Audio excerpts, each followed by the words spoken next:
Good morning. My name is Frank Hernandez, and this is the Healing Trail Podcast. And here is where we hike and talk mental health. Come hang out with us today.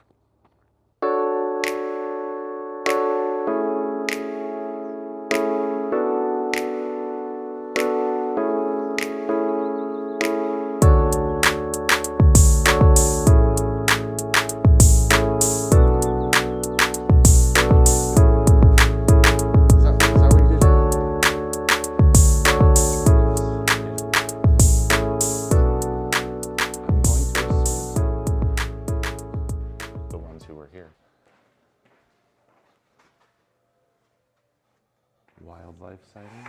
Sweet. All right, let's go. All right, Michael, good morning. Good morning. How are you? How you doing? Good, good.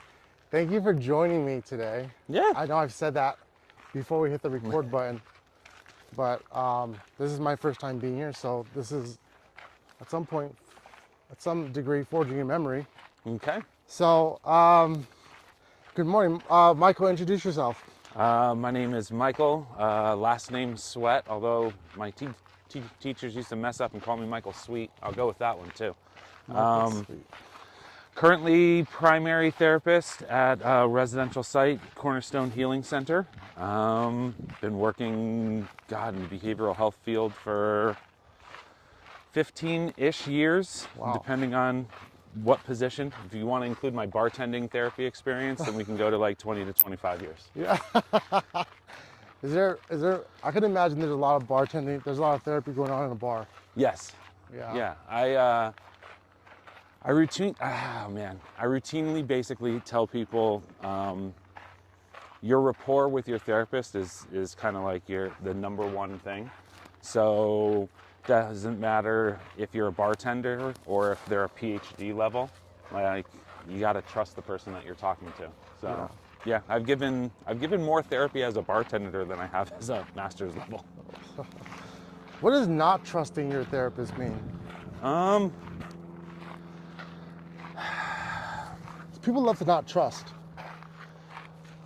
In the field I'm in, I don't know if it's people loving to not trust or them having the experiences like throughout their lives that kind of prove if you do trust people, you can get hurt. Yeah. So it's more of a survival thing. With me, it's more the people that come to me are broken. They come from chaos. So I just try and stabilize. I know that I'm willing to sit in whatever darkness with them and talk about it, or just sit there and kind of hold a candle. So their ability to trust, their ability to open up and give me the details that they've never given anyone else, that's the most paramount thing in therapy. Yeah. Because if they can't get there, then it's just another conversation that you're skipping around the good parts. Yeah. So it's strange. I often say, I actually don't give a lot of therapy in the jobs that I do. I set up for the next person who's going to give the therapy. So I either minimize what I do, which is a bad cognitive distortion if we're talking in therapeutic terms, but I just talk to people, man. And I'm really good at listening, and I haven't been for a majority of my life. So it's a skill I've acquired, and I sit and listen to stories, and I try and help people make sense of them. Yeah.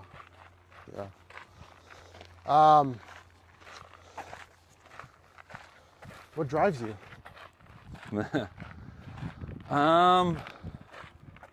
This is a grief response, but I believe, for the last couple of years at least, that relationships are the only things that matter in life. So I don't like to waste my time. I like to mend estranged relationships and families. I like to fix broken people. Probably savior complex type shit, but Savior complex type shit. yeah. I believe that every cancer doctor knew someone with cancer.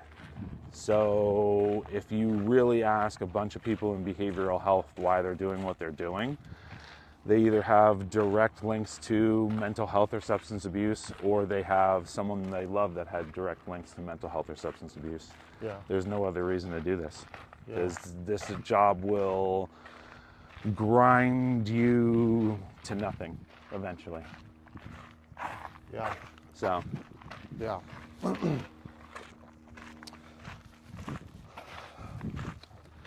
What do you so I'm privileged to be here and share this experience with you and listen to you speak, hear your point of views and what things that you're passionate about. What's something you'd like to talk about, Michael? What are you passionate about? God. Damn, Frank, good question. What am I passionate about in mental health? People coming to the realization that we're all the same. I think people look for differences a lot. I think that human beings have a character default design flaw where we learn from our mistakes, so we're constantly looking and thinking about ourselves in the negative. So I am passionate about perspective changes, seeing things from a slightly different angle, spiking anxiety in my clients, but just knowing that whatever you think is probably not true. Yeah. Like issuing some humility, some patience, and some grace. Yeah. That's what I'm passionate about. Yeah. What has helped you gather the information to hone or chisel that skill into something that is effective? Memories of my father. Okay. So he also was a social worker, worked for DCS, like just interesting career. However, later in life, he was sick, but he would always give time to people. So he'd be throwing up the night before, but we had a party at the house, so he would get in his wheelchair and wheel himself out, and he'd be in the living room, and whoever would come up to him, whether he liked him or not, he'd give him the time of day to have a conversation. And you knew when you went to him, whether it was something positive or something negative, you already knew what the response was going to be, and it was going to be cool, calm, collected, empathetic. So when he passed, my family and the world lost that.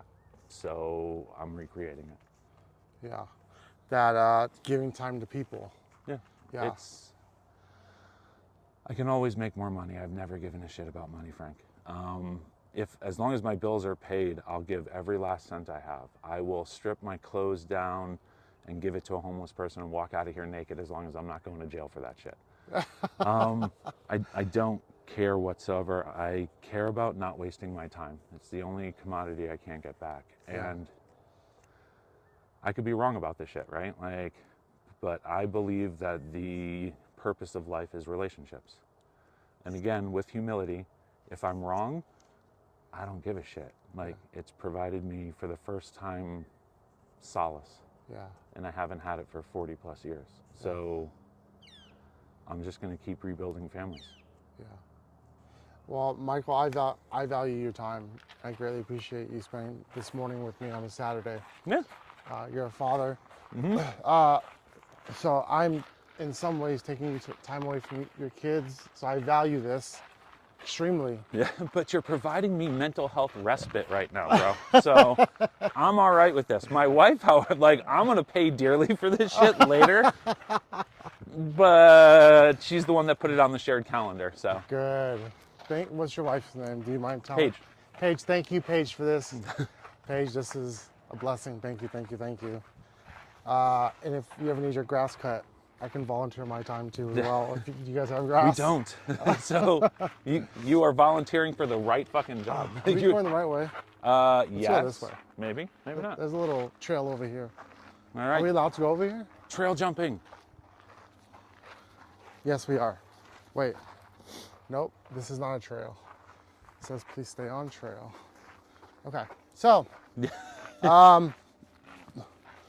value human connection, value relationships. Yep.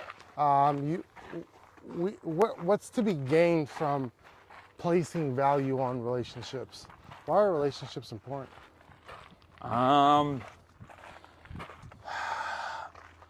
don't think the path out of mental health concerns or addiction, since that's the realms that we're playing in right now, I don't think there's any one clear-cut path. I really wish there was. My wife has told me that I'm definitely on the spectrum. I see patterns everywhere, and I've been doing this for 15 years. If there was a path out, just one, I'd have figured that shit out by now. Like, I would have written a book, I would have cashed in $1 million. I'd be on a beach in Hawaii right now, like playing guitar. Yeah. I wouldn't be a therapist because I would have solved that shit. Yeah.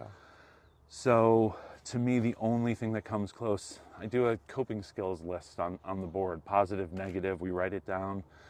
We do percentage of effectiveness. I get morbid as shit. I put death down there as 100% effective. Like, I really try and get them like thinking about it. And the only thing that I've come up with in 10 to 15 years that comes close to being able to take addiction off the table is community and communication. You have to have people that support you, whether they're doing the right shit in their own lives or not. If they support your decisions, that's fucking good enough. And you have to be able to communicate your needs. And it's way more complex than that, because I used to think like, oh, I communicate well, I know how to fucking talk. Yeah. No ego, but all ego.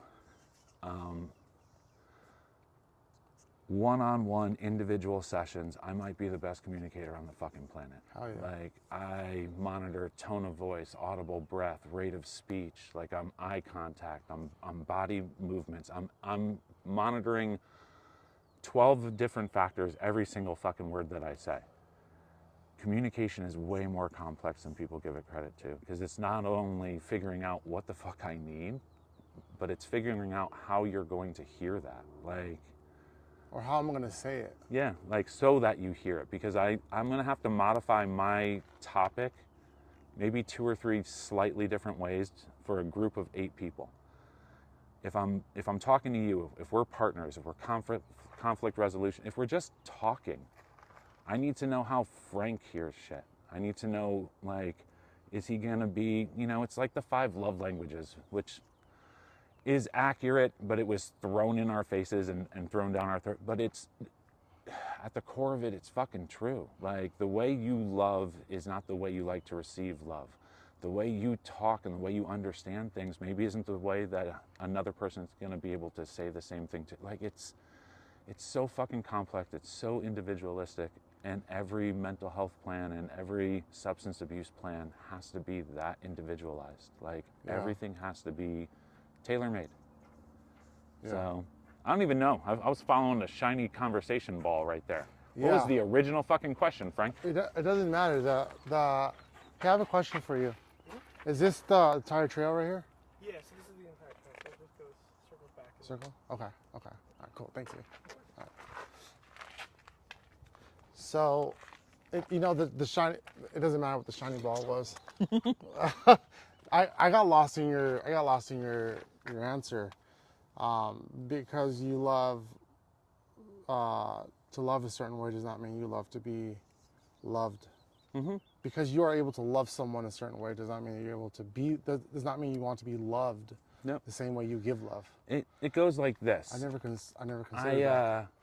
Remember early in my career, I was a case manager at JFCS, and it was glorified secretary work, basically. I was contacting DCS people, sending emails, getting my point for the day. I needed 20 points, I had 80 clients. I would send 20 emails and then leave. I got a paycheck for fucking doing nothing. Went on this training, and there was this old therapist. I wasn't a therapist yet. And he said, if your clients don't know that you love them, it'll never work. And me being the cynical asshole that I still am, I was like, they don't need to know that I fucking love them. They just need to know that I can do my fucking job. But I was a case manager at the time, and no direct contact with the clients that I was working with. So it didn't make sense to me. working in residential strictly for the last 4 to 5 years. Knowing that they come from chaos, knowing that 90% of my clients don't know what a good parent looks like, don't have stability in their lives, don't have this, so when I say I don't do therapy, I don't do traditional therapy. I'm not talking about how that made you feel and what worked the last time and come to my office next week and we'll try again. I don't have time for that shit. Yeah. I sit down with people and I provide them stability and I show them what a good father looks like. And I show them what things might have been if you just took 3% difference. Like, I don't need 180-degree changes because those don't fucking work and they don't stick for people. I need you to just move slightly this way and then see what happens. And then if nothing bad happened, move slightly this way again. Eventually you'll change your entire perspective on the world. I need to show my clients that there is love and there is love with no strings attached, because that's what I do. I love all of them, and it's not a dual relationship, this, that. I monitor that shit. I don't allow it. I try not to have compassion and empathy for my clients for the first week. I really do. Interesting. I leave them alone because I truly believe that logic sees through all emotional problems. And if I can avoid liking you or being emotionally attached to your story whatsoever, my pictures are clearer in the beginning. Unfortunately, people share their darkest moments with me. I tell the people at the clinic all the time, they're like, oh, how was your week? And I'm like, well, I talked about rape and death all day. Yeah. Because that's the level of care that we provide at Cornerstone. Like, I'm talking about sexual assaults all day, like childhood trauma, the darkest stories I've ever heard in my life. Yeah. Yeah. And then I drive in traffic home and have a newborn and a toddler. So I try and get rid of as much as I can. But if they don't know that you love them, if they don't know that you care, they're not going to open up to the really dark ones. Yeah. And again, no ego, but all ego. I'm really fucking good with the darkness. Heck yeah. So. Yeah. Yeah. You've seen some dark. You've been in some dark. Well, we came to this preserve, guys. I thought this was going to be a several-mile trail, but we got a lot of petroglyphs here, and we're just going to kind of just mosey about and just talk. Yeah. We'll hit the trail like 3 or 4 times back and forth. Yeah, we will. We'll know this trail by the time we're done. Oh, yeah. Oh, dude, you remember that rock? Yeah. Yep, I do.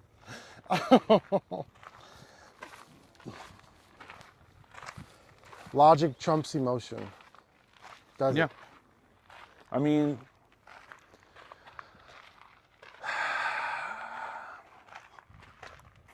it does, but you can't get robot. So, like, I would love to be able to remove all the bad emotions from my clients. But unfortunately, like I said, like, we learn from our mistakes and we learn from our challenges and our difficulties. And we all had that compare contrast shit in English class. That's the basis for how we compare things. So summer times when you were a child, they lasted forever. Like, yes. towards the end of summer, you were bored, you wanted to go back to school. It was ridiculous. Now, holy at shit. 45, I shit you not, weeks go by like that for me. Yes. So like Monday starts and then all of a sudden it's Wednesday and then I'm looking towards Friday and it's another weekend and I've got to go grocery shopping. I got to do this and I got to do that. And I think we base everything off of our experiences, a compare contrast. So percentage wise, summers when you were a child were a big portion of your life. Yes. And percentage wise, it's just a fucking blip on the radar for me now. So I think everything's like that. I think, what's the movie? Legend with Tom Cruise. So the devil goes, what's light without darkness? What's good without evil? It's compare and contrast. Yeah. You don't know happiness until you know the depths of despair. You don't know anger until you've been really calm, and vice versa. Like, it's all compare and contrast. Like, what does compare and contrast? Why is that Why is that a process? Because it's going to be based off of your own experiences. So then everybody's compare and contrast is going to be different. Your parents and my parents, even if they were both, even if we said we had good childhoods growing up, no trauma, no this, no that, just their influence. Was your mom better than your dad? Did you have a better relationship with their? Where did you exactly live? Like, let's be honest here, Frank. We had a different experience growing up. Like, Yes. so you're going to take all of those, and you're not going to know which ones are super impactful and which ones aren't. Like, there's no, I mean, you know which negative ones are super fucking impactful when they happen. But like all the other ones are just straws on the back, like of the camel, and you keep going, you keep going. I'm trying to compare and contrast happiness with somebody who may have felt bliss in their life and I haven't. Or maybe I'm talking about betrayal, and I walked in on my wife cheating on me with my best friend, and you didn't have that experience. Now, I didn't. I love you, Paige. But it's literally just, again, like, we're so fucking similar human beings. I'm a girl dad. I only make girls, apparently. How many girls do you And have? that was the three. 3. That was the best fucking lesson for me, because I'm Gen X and I'm a little bit misogynistic. Like, it's just the society that I fucking grew up in. And Yes. I'm trying to change, but not so much, because I got some issues. Me too. But I watched my oldest daughter, Carly, as a teenager, fall in love and get her heart broken. Oh, And no. I remember that shit.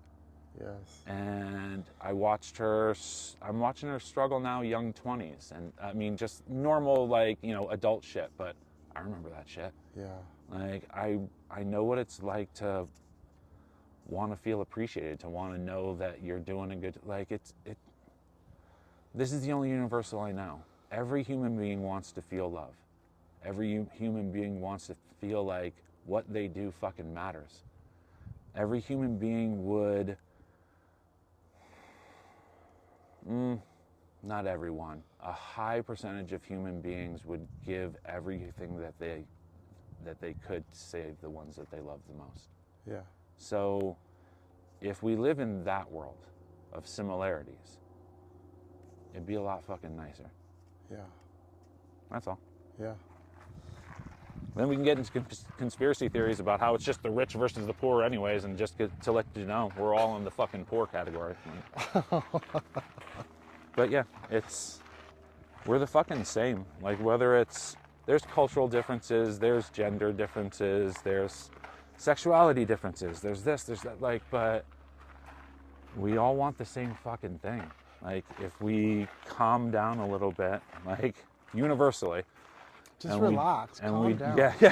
Yeah, but don't say that to people while they're freaking out.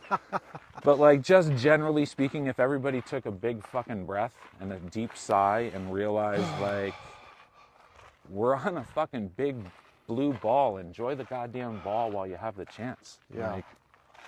Like, Why do you think, Michael, we're more inclined to seek the so let me ask this openly without trying to throw my opinions in give it. me the question that'll get me canceled, Frank. Why are we more inclined to? Are some people more inclined to see the differences, and those outweigh us seeing the similarities?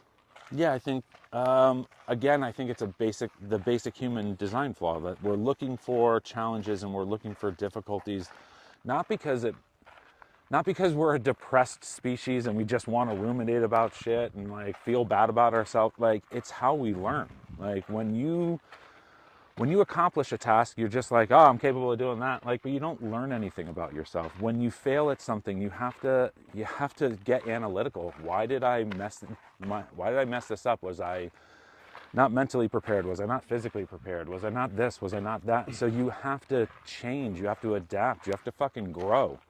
And then you hit the challenge again, and hopefully this time you succeed. But if you really want growth, hopefully this time you just fail a little less. Yes. And you change a little bit more and you grow and you hit the challenge again, and then maybe this time you succeed. Maybe you fucking don't. If it's one of your lifelong goals, it doesn't matter whether you succeed or not. It matters that you keep fucking trying, like that you keep growing, that you keep hitting it from different angles. I use a lot of cliches in my my RTC, and I fucking hate them, but they've passed the test of time. So enough people must think that there's something valid in them. What doesn't kill you makes you stronger, builds resilience. Like, so you just keep at it. If it's a long-term goal, it's worth struggling for. You throw everything into it and you just keep at it. Like, I'm gonna lose my shiny thought here for a second, Frank. Absolutely. But it's, I don't know. Cliches. Yeah. Cliches. I use them all the time. Like Marcus Aurelius quotes from Sun Tzu, The Art of War, and weird-ass cliches. Yeah. G.I. Joe, knowing is half the battle. Like stupid ones. But if you don't know yourself and you don't know your capabilities, how can you engage in the world without a level of anxiety, you know? So it is knowing yourself every day, knowing your challenges, knowing what you're capable of, and setting the bar low enough so you don't fucking stumble. I've never heard that one before. I like it though. Can I steal it? Yeah. I tell my... that means there's a bar to begin with. Like we set up a bar, we set up a goal, and it's there, and it was intentional. It was living on purpose. I tell them this because, again, the ego, right? Like, I get people who are broken who come to the RTC and they look at me and they think, well, he's got it together and he's this and he's that. I have crippling anxiety. I got fucking anger management issues. This is a work in progress. This is not, like Van Gogh behind museum glass to be fucking like admired and stared at with fucking awe. Like, I think if I'm not constantly growing, if I'm not constantly like learning something that interests me, but like if I'm not constantly moving forward, what's the fucking point? Yeah. So I look at them and I say, like, I'm further along the journey than you are, but we're all walking the same path. Like, and you can steal some of my steps, but my journey and my path won't work for everybody. You have to wake up every day. You have to go on the scale of 1 to 10, anxiety, depression, happiness, anger, whatever the fuck it is that you're dealing with. Know where you're at, know where your limitations are, modify your environment or the environments you choose to go into, like based off of that. Like, know yourself. Like that's the whole of fucking resident. All I'm doing is stabilization and then moving it, to like Cammy or Josh or Adonis or you or somebody who I feel, which is really weird to say, who I feel is more inclined to do therapy. I minimize like fucking crazy. I'm not the traditional therapist, but that's not what my clients need in that moment either. Like, I don't think that traditional therapy works at the residential level. I think you need me. Like, you need a social worker who's gonna find the therapeutic aspects in like the stupid things that like somebody else would be like, that's not fucking therapy. No, it's not, but it's what they need. Yeah. And the concept is meet the client where I am. Yeah. And where they are is really dark. You're giving me a lot to think about, Michael, for sure. Absolutely. Thank you for the compliment, by the way. I can. Oh, I watch your groups all the time, man. I'm in the corner going, Jesus Christ. Like, yeah. I have issues too. Let me raise my hand. We all do. That's why we're fucking therapists, man. The cancer doctor knows somebody with cancer. You're like, you're really good at anxiety? I know what you fucking got. Like, before every group, my stomach turns, and I get sick just for a fraction of a minute. Oh, okay. That leaves in time. I look at my groups as, well, I used to be a theater actor though. Like, I'm on stage. I'm performing for my Once I clients. get in the group, then you're good. then I'm in a realm of expression and authenticity that's strategically guided to invoke thought and transformation. That's a much better way of saying I just say I manipulate the conversation to get it to where I need to be, but like I that like was that too. way smarter. I like that one. Yeah, That's I'll pretty- use that. That's what my notes sound like. I reread my notes and I'm like, who the fuck wrote these? And I'm like, holy shit, I'm smart. I have to look at my signatures sometimes. And be like, I "Did really read a write-" note and I swear to God, I thought Abani wrote it because it sounded. Mwah. I was like, oh my God, this is delicious. And then I looked at the signature and I was like, I wrote that note. Yeah. Holy shit. Yeah. One of the things you said was someone might benefit from analyzing their environment and modifying it. Yeah. Oh, that's my guided meditation stuff too. How does one determine what environment is, and how does one determine whether they need to modify it? Your environment is where you're at. So right now we're in an outside environment. Where's the Petroglyph Let's stuff? do a little 360. Yeah, you can do a little. This is our environment currently. If I wanted to modify it, I'd do something like this. Modified. Modified. Adjusted. Your home environment's really what we're talking about, or like work environment, stuff like that, like where the stressors are at. The home environment's the easiest one. You're in control. So I tell people, take them on a guided meditation, and then I kind of like bring it back. So you have 5 senses. Each one of those senses is a direct link to your brain. Actually, smell's the most direct link, but visual, like tactile, like they all work. So I ask them in this exercise, what makes you smile? Which is kind of weird because I tell everyone day one, this is going to sound stupid, guys. Your aftercare plan's the same for everybody. Mental health, substance abuse, doesn't matter. What makes you smile? Go do more of that shit. Yeah. So I ask them, what's one thing you look at always brings a smile to your face? And I'll ask the group, and it'll go. I had one lady say sailboats, another person says the ocean, my dog, my pet, my wife, my kids, whatever it happens to be. I always say skateboarders falling, like that brings a smile to my face. Yeah, it brings a smile to my face every damn time, especially if they're not hurt, but they totally eat it. Oh man, that's funny.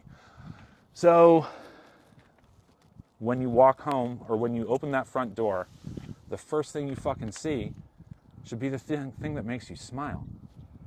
If you know you're going to work and it's going to be a rough day, there's going to be a whole bunch of meetings, this, that, the other. You got a fucking crock pot, throw that, wake up a little early, throw some shit in a crock pot. When you open the door, the smell hits you. You're trying to invoke some sort of change, and it doesn't have to be, I don't like this house anymore, fuck it, we're moving, let's get a whole new place. You can move furniture 3 inches to the left, and it's enough of a change that your brain realizes this isn't the same environment. You live with roommates, you can't change stuff, you can't do this, you can't do that, you can't put pictures up in your fucking room, you don't have a closet door. We were all teenagers. You can't put stickers on your fucking bedroom door or some shit. Michael, I always move my furniture around a lot, maybe once every month. That may be OCD, ADHD, bro. That's, I don't know if you're changing home environment or you just have a trigger that shit needs to move. I get that too. There's the trigger that the environment I'm in is getting old. Yeah. Or this isn't as efficient as it could be. What if the TV's over there? Oh, shit, if the TV's over there, I got to move this. I do. Well, I do that, or my wife said, what if the TV was over there? And then that's enough of a trigger for my shit that she knows I'm going to spend that night. I'm going to be moving stuff. And I go shopping too. You know what? I just moved this TV over here. Now I have space for this. Yeah. Let's go. And I'll go to 10 stores looking for a stupid nightstand. Yeah, go ahead. Say it. You could say it. No. I'd prefer that level of shopping because my wife would be like, you just go on Amazon. I'll yeah, but you don't really get the feel of the fucking item. Also, we do the same thing. Yeah, that was a home good. I was shit. You just have a new shopping partner. Listen, I couldn't go to sleep last night. I ended up getting a fucking little baby walker for my baby. She's only 3 months. That shit's gonna stay in a box for months. But I was just like, hey babe, I did something last night. Yeah. I almost bought a TV too. Yeah. Yeah. Oh, man. Yeah. Like I said, I don't I'm not really good with money, but I don't give a shit. And I always feel like every time every time I want to go buy something, what I want in the store is always out of stock. Oh, okay. I mean, maybe that's the universe telling you don't fucking get this, Frank.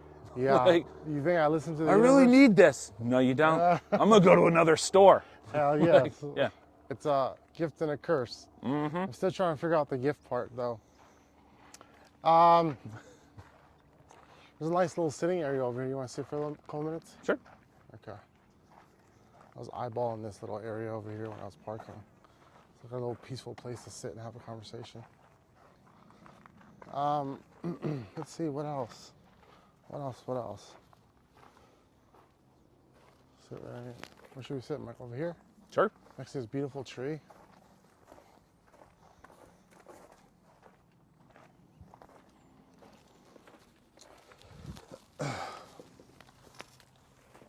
Yeah. Let's see. Environment. Somebody modifying their environment. How do I decide, and why should I give value to deciding the modification of my environment? I like to. You have to define your baseline, right? Whatever it is. So my baseline levels, generally speaking, on a day-to-day basis, depression, 1 to 2 out of 10, nothing. Anxiety, depending on what I have going that day, anywhere between a 4 and a 6. But I've been anxious since I've been a teenager and unmedicated, so I pretty much know my anxiety in and out. Yeah. Anger's an interesting one for me because I'm generally an angry person, but my window of tolerance, if we're talking about therapeutic terms, is pretty high too. But I can be anywhere between a 4 and an 8, and I can still go about my day. So it's knowing what your baselines are and wanting to return to that level of functioning as quickly as possible. I work in an environment where I don't know typically what my day-to-day is going to be. So I have 0 schedules at the residential site, 0. And I tell people flat out, I'll never make a schedule with you because I'm crisis management first and foremost. So if I tell you Thursday at 3 p.m., unless it's a family session, in which case those I lock in, but Thursday at 3 and then another resident has a crisis at 2:55, well, your ass just got bumped, and I'm not seeing you that week, Yeah. Sorry. So there's a potential that I'm going to hear the darkest story I've ever heard in my entire life every single time that I shut that door. Not that I prep myself for that shit, but that's just the reality of the working environment that I'm in. And after a while, I care for these kids. So I show them what a good father is, and regardless of their age, 18 to 72, they're my fucking children when they're in my RTC. And Yeah. I give them that level of care, love, empathy, respect, all that shit. Damn, I forgot where I was going with this, Frank. I literally lost the entire conversation. That's Holy cool. shit. Environment. I'm getting lost with you. This is an amazing but- journey. Modification to environment. Why might Yeah, somebody so modify returning their back to the environment? baseline. So that I can't rely on the drive home. And I personally need to. I can't bring the level of darkness that I have in my job routinely to my wife who's dealing with a newborn, or to my toddler who is just her own sense of chaos on a day-to-day basis. But it's innocence at my house. My wife's a social worker, so it's not complete innocence at my house. She's aware of darkness as well. Yes. But my children don't need to be, or they don't need to have their dad as affected by it. So the drive home sometimes takes a little bit longer, or when I get home, I have certain patterns of who I go, I'm petting my dog, my toddler, if she's home, is running, daddy's home, I'm picking her up, I'm looking at my wife for her pointing to one of the kids, so I go and give her some respite. But Yes.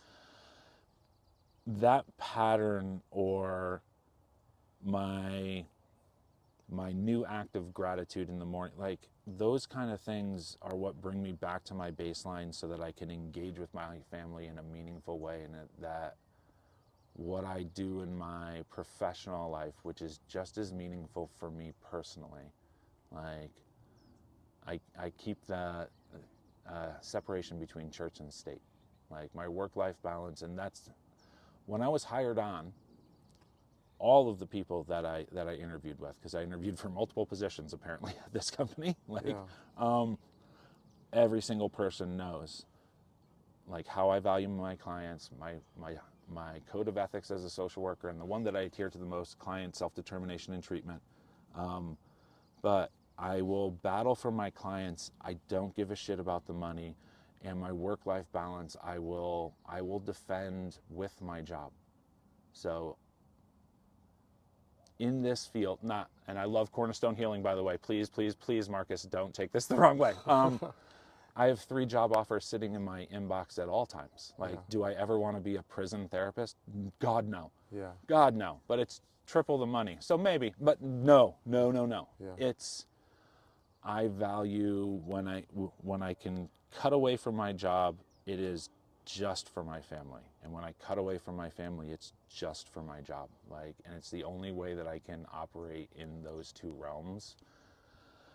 Because when they bleed into one another, I'm less effective, and my imposter syndrome and my anxiety demands that I be as effective as possible. Yeah. You are effective. You are effective. Thank you. And guys, for those of you who are watching, a lot of you don't know this, but whenever I'm around Michael, he brings such a presence, as I'm sure you can witness yourself. But in a clinical setting, he brings such a therapeutic presence that is very impactful to those around who are in the room. And it is equally as challenging to be in the room due to me wanting to be the smartest one in the room. And when Michael shows in, it humbles me. And this is a vulnerable experience where I can then too capitalize on it to grow as an individual, a human, and a therapist. But Michael, you have a lot of valuable things to say, and you can feel the passion drip off of you. It's huge. Anybody who's able to spend some time with Michael knows that it's a valuable experience. So give me some advice, Michael. Sometimes I struggle with, this is me, Frank. Hi. Okay. Hey, Frank. I struggle with, I do, absolutely. I struggle with saying yes to a lot of things. Oh, and you want boundaries? Oh, Jesus, Frank. Okay. And I'm familiar with boundaries. I can absolutely tell people no and communicate that very effectively. I don't know that I share the same level of boundaries as everybody else. And that's not me saying that I'm more of a human than anybody. That's not me saying that I'm less human than anybody else. I just feel like sometimes my limits have wider boundaries, and sometimes that comes off as, is he being unhealthy? Is there sense in hearing that? I say the words. Because last Wednesday, when we were in our clinical oversight meeting, and I was speaking with our boss Abani, and she was talking about her situation and then just what she's dealing with, and I was just giving the off the cuff, Michael, like, ego, like, oh yeah, you defend that work-life balance, girl. You just leave, you just go home, you do this, you do that, like, and it's easy to say, and it's 10 times harder to do. Every good therapist that I've ever met, and I'm not ranking them, but every good one, everyone that I would go to, everyone that I would send somebody to, because I have very specific needs, people. But everyone that I would feel comfortable sending a client to, or one of my family members to, they have the same thing in common. They will overwork themselves for their clients. They will burn themselves out. Therapists or anyone in the helping profession generally has this problem. It's usually our family members that hold the boundaries for us. So I'm the biggest defender of my work-life balance while I'm at work, right? I'm the biggest mouth that fucking Cornerstone Healing has ever probably hired, much to their dismay some days and much to their, like, I don't know, the opposite of fucking dismay, and I'm losing my mind right now. Credit to others. Mm-hmm. I talk a big game, but I'd sacrifice my work-life balance for my clients if they needed me. I really would. And I've done it time and time again. And I have upset my wife, or I have limited my access to my children on a day-to-day basis because my clients needed me, or the family member couldn't make the family session, and I truly believed that it was paramount to their treatment.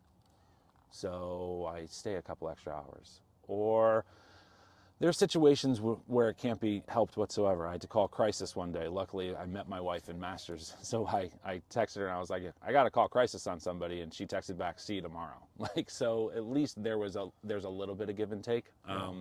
But I'll be the one that teaches boundaries to others. Yeah. But I struggle with it myself. Me too. It's the funny enough, and I tell my clients this. It's the do as I say model, not as I do. Yeah. You should get a good night's sleep. I got a fucking newborn. I ain't getting a good night's sleep. You should eat healthily. I got issues prior with eating stuff, so like avoidant restrictive. So, and I'm teaching you about proper nutrition, and I don't employ my advice myself. Yeah. I teach people anxiety techniques to avoid spirals that fucking don't work for me anymore. They used to, but it's... I try to isolate all those things to my efforts to truly understand what it takes to motivate or evoke behavior change. How do humans? I did a lot of research and studying, went down a lot of dark holes, deep dark holes. Yep. On what it takes to invoke behavior change in human beings. There's also the element of pain versus belief that someone can achieve something. Self-efficacy is another word for it. Mm-hmm. They took a bunch of grasshoppers, and they took a bunch of grasshoppers and they put a cup over a bunch of grasshoppers. And then they learned that they couldn't jump any higher than the cup eventually over time. Yes, they removed the cup, and the grasshoppers that were meant to jump, let's say, I don't know, a foot in the air, now are only jumping to the height of the ceiling of the cup. Yep. Learned helplessness. I learned about grasshoppers in terms of human behavior change, and that's a lot of us. You tell us that we can be satisfied with living, be satisfied, be happy that you're getting a job, be happy that you have a 9 to 5, which these are good things to be happy about. But then how do we interpret that message? We may interpret that message as happiness is the supreme emotion that one human being can feel. Well, if I'm supposed to be happy, I have a 9 to 5, and that 9 to 5 is, let's say, picking up trash, which is, there's nothing wrong with picking up trash. I pick up trash all the time.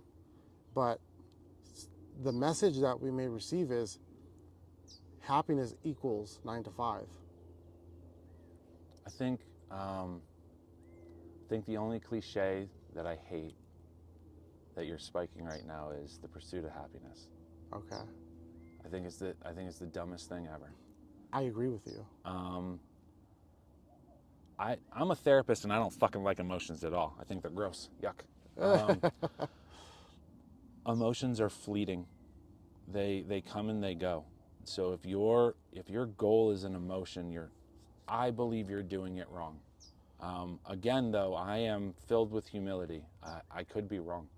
I don't believe that I am. So someone that's seeking happiness, Seek purpose instead. I also agree with content. Yeah, I don't think happiness is the best emotion you can feel anyways. Like, I wouldn't define it as an emotion. I think it's, I'm an artist and I like all of the colors. Say it, say it, say it, say it. So I like the rainbow. I like all of them.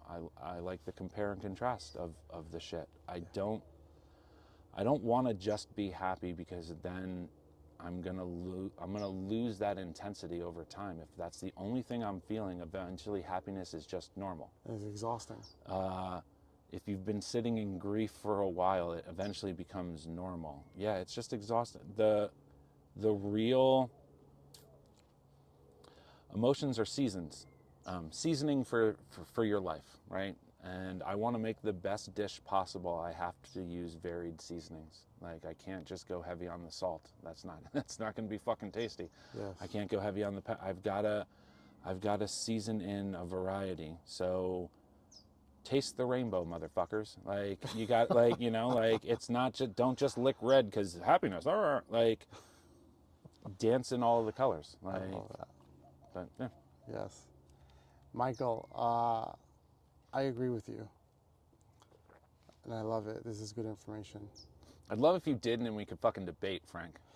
I'm feeling a little ornery this morning, but that's fine. You won't get it, my friend. Yeah. You will not get what you're saying has value. And it's part of me and the human in me to try to see that value.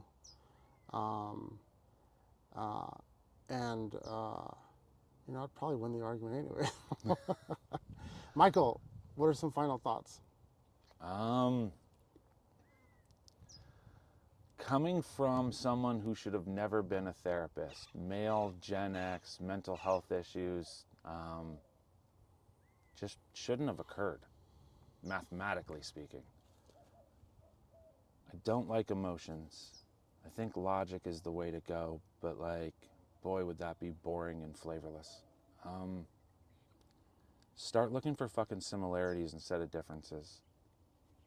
They're just as apparent, like, when you start looking. When you start looking for positivity, God, I'm gonna sound gross and super hippie today. All right, fair. When you start looking for positivity, like, you start smiling more. Like, everyone's goal is to fucking be happy. Let's be honest. We're all doing it wrong. Like, find purpose. Find the thing that makes you want to wake up in the morning. Happiness will come with that. Sadness will come with that too. Anger will come with that.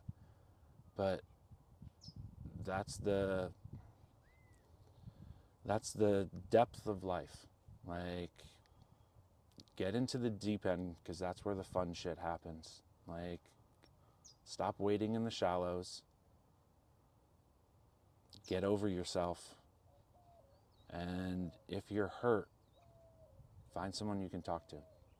That is the only path out. Yeah. Heck yeah. All right, guys. Remind us of your last name. I do this every fucking time. Oh, Remind me your last name. Swett. Michael Swett. Not Sweet. Yeah. Well, yeah, definitely not today. Michael Swett. Guys, thank you. Have a good day. Bye.